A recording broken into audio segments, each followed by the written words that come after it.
Shane Dan Turner, one of the talented guys who auditioned for American Idol season 23. He turned to music during some of the most difficult times in his life.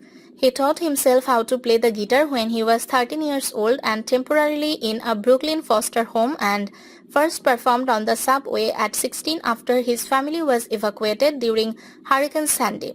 He is a singer, songwriter and guitarist from New York City who has been busking on the subway there for about a dozen years.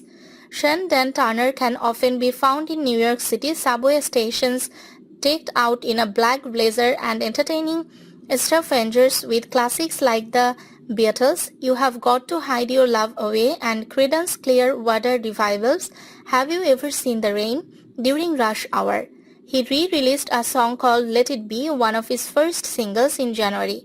Turner also struggles with depression, was raised in Far Rockaway in an Orthodox Jewish family that had little but instilled in him a love of music.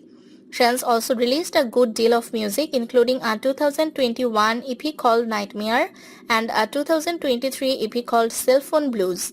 He remembers neighbors running extension cords to his family's house to keep their lights and refrigerator on when their electricity was cut. Shane lists lots of musical influences on his web bio, including John Lennon and the Beatles.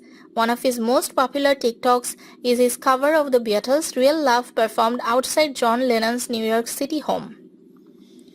At 7 years old, Turner jumped on stage at his uncle's wedding to sing a Hebrew song for the crowd, and at 10, he auditioned and was accepted into the popular Yeshiva Boys Choir, which he performed with for 3 years.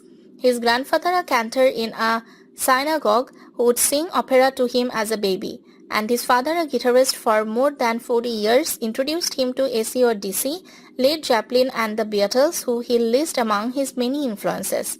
The talented man is one such a star who is definitely meant to rule the future music world.